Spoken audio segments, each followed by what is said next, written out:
റോമർ 8-ാം അധ്യായം 26-ാം വാക്യം. അവണ്ണം തന്നെ ആത്മാവ് നമ്മുടെ ബലഹീനതയ്ക്ക് തുണ നിൽക്കുന്നു.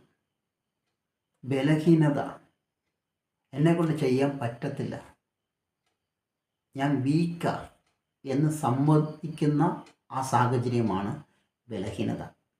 ആ ബലഹീനത സമയത്ത് ദൈവത്തിൻ്റെ പരിശുദ്ധാത്മാവ് നമുക്ക് തുണ നിന്ന് ആ കാര്യങ്ങളെ വൃത്തിക്കും പെർഫെക്റ്റായിട്ടും ചെയ്തെടുക്കുവാനായിട്ട് ദൈവം നമ്മളെ സഹായിക്കുന്നു എന്നുള്ളതാണ് ഈ വാക്കിൻ്റെ അർത്ഥം. എന്നാൽ ദൈവമക്കളായ നാം ഓരോരുത്തരും എപ്പോഴാണ് ബലഹീനരാകുന്നത്? നാം ചിന്തിക്കേണ്ട കാര്യമാണ്.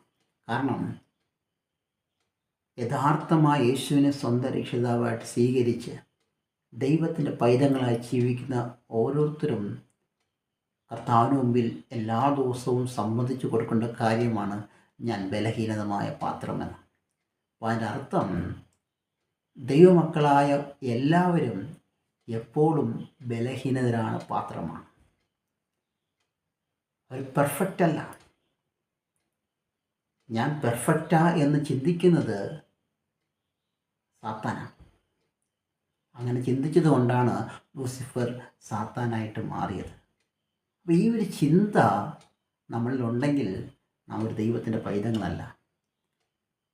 യഥാർത്ഥ ദൈവ പൈതങ്ങൾക്ക് ഉണ്ടാകേണ്ട ഒരു ചിന്തയും ആണ് ഞാൻ എപ്പോഴും ബലഹീനതനായ പാത്രം. അപ്പം എപ്പോഴും ഞാൻ ബലഹീനനായി ഇരിക്കണമെങ്കിൽ എനിക്ക് ദൈവത്തിൻ്റെ ആത്മാവിൻ്റെ സഹായമില്ലാതെ ഒരു കാര്യം പോലും ചെയ്യാൻ പറ്റത്തില്ല. എന്തുകൊണ്ട് ഞാൻ പറയുന്നു വെച്ചാൽ ദൈവവചനം പറയുന്നു, യോഹന്നാൻ്റെ സുവിശേഷം 15-ാം അധ്യായം 5-ാം വാക്യത്തിൽ യേശു ഇങ്ങനെ പറയുക, ഞാൻ മുന്തിരിവള്ളിയും നിങ്ങൾ കൊമ്പും ആകുന്നു. ഒരുത്തൻ എന്നിലും ഞാൻ അവനിലും വസിക്കുന്നുവെങ്കിൽ അവൻ വളരെ ഫലം കായ്ക്കും. എന്നെ പിരിഞ്ഞ് നിങ്ങൾക്ക് ഒന്നും ചെയ്യുവാൻ കഴിയുകയില്ല.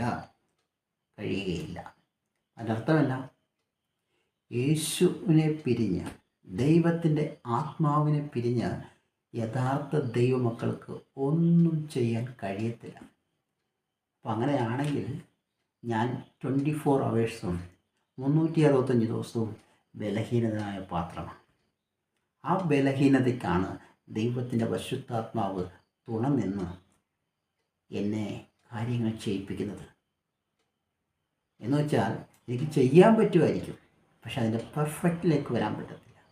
ദൈവത്തിൻ്റെ പരിശുദ്ധാത്മാവ് എന്നിലൂടെ പ്രവർത്തിക്കുമ്പോൾ, നമ്മളിലൂടെ പ്രവർത്തിക്കുമ്പോൾ ദൈവം ആഗ്രഹിക്കുന്ന പെർഫെക്റ്റിലേക്ക് എത്തിപ്പെടാൻ പറ്റും.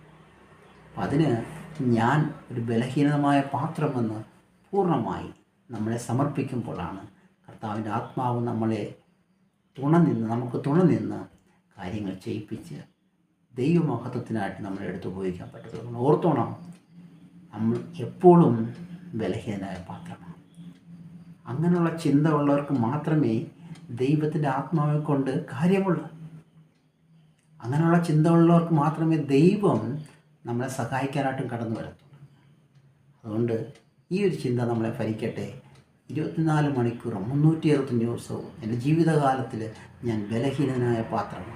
ദൈവത്തിൻ്റെ പരിശുദ്ധാത്മാവ് ഓരോ നിമിഷവും എന്നെ നിറയ്ക്കും തോറും, അവനെ ഞാൻ ഡിപ്പെൻഡ് ചെയ്യും തോറും എനിക്ക് കാര്യങ്ങൾ ചെയ്യാൻ പറ്റും. ചെറിയ കാര്യമായിക്കോട്ടെ, വലിയ കാര്യമായിക്കോട്ടെ, അവനിൽ ആശ്രയിച്ച് കാര്യങ്ങൾ ചെയ്യുമ്പോൾ തീർച്ചയായിട്ടും ദൈവം ആഗ്രഹിക്കുന്ന പെർഫെക്ഷനിലേക്ക് എൻ്റെ പ്രവർത്തനങ്ങൾ മാറും.